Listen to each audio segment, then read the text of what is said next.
Hey guys, I wanted to talk about CoreWeave, which is ticker symbol CRWV, and also Core Scientific, which is ticker symbol CORZ. So right now, CoreWeave is trying to buy Core Scientific, but shareholders of Core Scientific really don't want to see that happen because they believe the price of CoreWeave is overvalued. And a lot of times when the company you own or the stock you own, when they get bought out, the stock you own, like for example in Core Scientific, would transfer to CoreWeave because CoreWeave is buying them, okay? So then if obviously shareholders believe CoreWeave's stock price is too high and that's overvalued, so they really don't want that deal to go through. So by CoreWeave announcing this deal or trying to acquire Core Scientific, they actually shot themselves in the foot as investors realize that, this stock is overvalued, especially if Core Scientific believes that too, right? Or at least shareholders.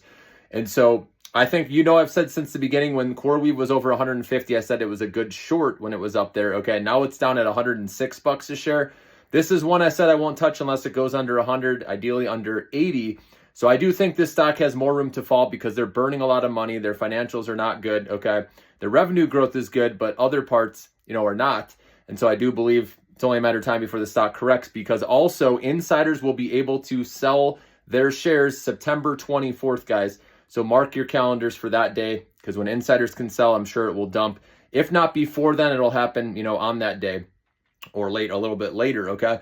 So that's why I don't like CoreWeave right now. But on the other hand, Core Scientific looks a little more attractive, okay? They do have high short interest just like CoreWeave, and they do have earnings on Wednesday next week, August 6th. So keep that in mind, okay?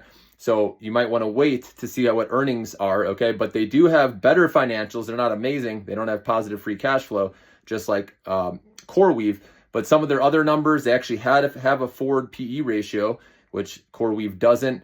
And financials are better overall, okay, than CoreWeave. So that's one I'm more interested in personally.